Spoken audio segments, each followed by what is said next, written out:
વિદ્યાર્થી મિત્રો, computer operator and programming assistant એટલે કે કોપાના પ્રેક્ટિકલ ટ્રેડમાં જે વિડીયો સિરીઝ આપણે શરૂ કરી છે એમાં આપણે આજે પ્રેક્ટિકલ 3 ઇલેક્ટ્રિક આગ લાગવાના કિસ્સામાં સુરક્ષિત પદ્ધતિઓનો અભ્યાસ કરવો તે વિશે વિગતવાર માહિતી મેળવીશું. સૌપ્રથમ તો એમાં જે પ્રવૃત્તિ આપણે જોવાની છે એ છે આગ લાગવાની સ્થિતિમાં સુરક્ષિત રહેવા માટેની વિવિધ પદ્ધતિઓ વિશે જાણવું. આના માટે તમારે સાધનોમાં અગ્નિશામક સાધનો જે છે એની જરૂર પડશે, એનો આપણે અભ્યાસ કરીશું, એના વિશે વિગતવાર માહિતી મેળવીશું. સુરક્ષા નિર્દેશની જો વાત કરીએ તો અગ્નિશામક સાધનોનો આગ ઓલવતી વખતે તમારે સાવચેતીપૂર્વક ઉપયોગ કરવો જોઈએ.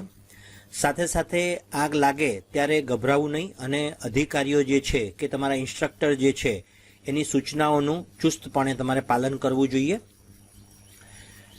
પ્રવૃત્તિની અંદરમાં આજે ઇલેક્ટ્રિક આગ લાગવાના કિસ્સામાં સુરક્ષિત પદ્ધતિઓનો અભ્યાસ કરવો. સૌપ્રથમ તો જે તમે કોપાની કમ્પ્યુટર લેબ જે છે એમાં જો કોઈપણ પ્રકારની ઇલેક્ટ્રોનિક ખામી જો એના કારણે આગ લાગે તો આ કિસ્સાની અંદરમાં તમારે અગ્નિશામકનો કયા પ્રકારે ઉપયોગ કરવો જોઈએ તેની જાણકારી મેળવવી ખૂબ જ મહત્ત્વની છે.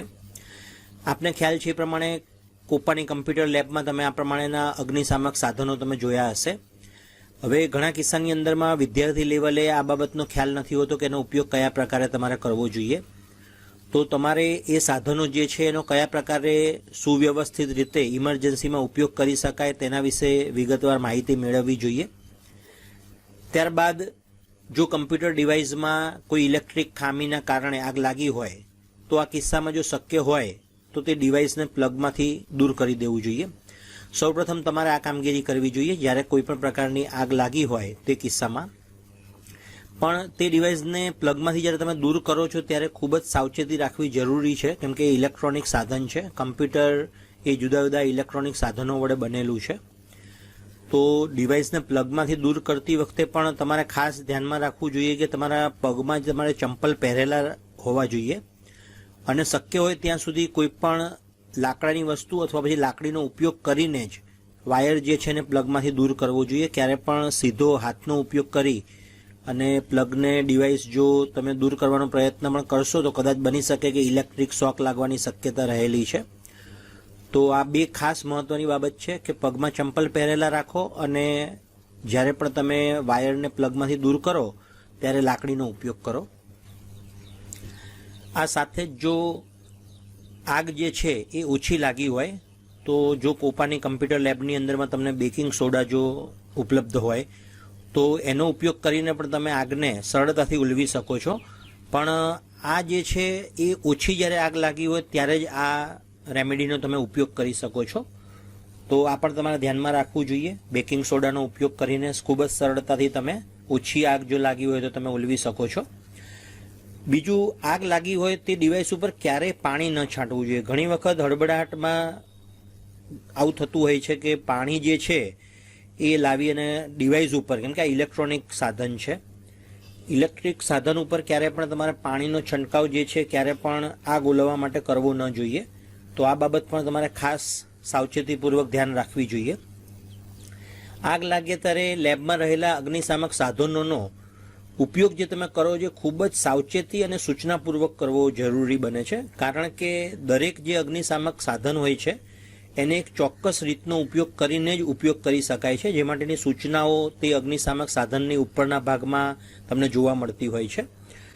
તો ઘણી વખત તમે જો બિન જવાબદારીપૂર્વક એનો ઉપયોગ કરો તો બીજી પ્રોબ્લેમ્સમાં મૂકાઈ શકાય એવી પણ શક્યતાઓ રહેલી છે. તો જ્યારે પણ આ પ્રકારના અગ્નિશામક સાધનોનો ઉપયોગ કરો તો એમાં આપેલી સૂચનાઓ જે છે એનો ખાસ અમલ કરવો જરૂરી છે. સાથે સાથે નિયમિત રીતે એ જે સાધનો જે છે એની એક્સપાયર ડેટથી લઈને એ પણ એની મોક ડ્રીલ પણ તમે કરી શકો છો. તમારા ત્યાં ઇન્સ્ટ્રક્ટર જે છે લેબની અંદરમાં એનો પણ ખાસ ધ્યાન રાખવામાં આવતું હોય છે આ બાબતે. તો ખાસ ધ્યાન રાખવું કે અગ્નિશામક સાધનોનો સાવચેતીપૂર્વક અને સૂચનાપૂર્વક ઉપયોગ કરવામાં આવે. અને જ્યારે પણ આગ લાગી હોય અને કિસ્સામાં જ્યારે કે તે સાધનોનો આપણે ઉપયોગ કર્યો તો ઉપયોગ કર્યા બાદ અગ્નિશામક સાધનોને તેની યથાયોગ્ય જગ્યા ઉપર પાછા મૂકવા પણ ખૂબ જરૂરી બને છે, કેમ કે આ એક મહત્વની વસ્તુ છે કે જ્યારે ફરીથી આ વસ્તુ ઘણી વખત કિસ્સામાં એવું થતું હોય છે કે ભાઈ એને ગમે ત્યાં મૂકી દેવામાં આવે છે, અને જ્યારે ફરીથી આ પ્રમાણેની આગ લાગે ત્યારે એ ઉપલબ્ધ ના હોય તો બીજી શક્યતાઓ, બીજા પ્રશ્નો ઉદ્ભવતા હોય છે. તો યથાયોગ્ય જગ્યાએ પાછા મૂકવા પણ ખાસ જરૂરી છે. સાથે સાથે ઇલેક્ટ્રિક ખામીના કારણે લાગતી આગના કિસ્સામાં ધ્યાનમાં રાખવાની અગત્યની બાબતોમાં જો આપણે ધ્યાનમાં લઈએ તો અગ્નિશામકોનો ખૂબ જ સાવચેતીપૂર્વક ઉપયોગ કરવો જોઈએ. તમારે આગ લાગે ત્યારે ગભરાવવું જોઈએ નહીં, સ્વસ્થ ચિત્તે તેનો સામનો કરવો જોઈએ. અને જ્યારે આગ લાગે ત્યારે માર્ગદર્શક અથવા તમારા જે ઇન્સ્ટ્રક્ટર જે છે અને જે કંઈ પણ તમને મોક ડ્રીલમાં કે જે પણ આ બધી ટ્રેનિંગ્સની અંદરમાં જે કંઈ પણ સૂચનાઓ આપવામાં આવી હોય તેનું ચોક્કસથી ચુસ્તપણે એનું પાલન કરવું જોઈએ. તો ઇલેક્ટ્રિક આગ લાગવાના કિસ્સામાં સુરક્ષિત રહેવા માટેની જુદી જુદી પદ્ધતિઓનો આપણે આજે અભ્યાસ કર્યો છે. આ બાબતો ખાસ તમે સાવચેતીપૂર્વક એનું સૂચનાઓનું પાલન કરો એ જરૂરી બને છે. વિદ્યાર્થી મિત્રો, જો તમને આ વિડીયો યોગ્ય લાગ્યો હોય, સારો લાગ્યો હોય તો તમે એને લાઇક કરો, અન્ય વિદ્યાર્થીઓ સાથે શેર કરો અને આ યુટ્યુબ ચેનલને જો હજી પણ તમે સબસ્ક્રાઇબ ના કરી હોય તો ચોક્કસથી સબસ્ક્રાઇબ કરો. Thank you for watching. મળીએ નવા વિડીયો સાથે નેક્સ્ટ વિડીયો સેશનમાં.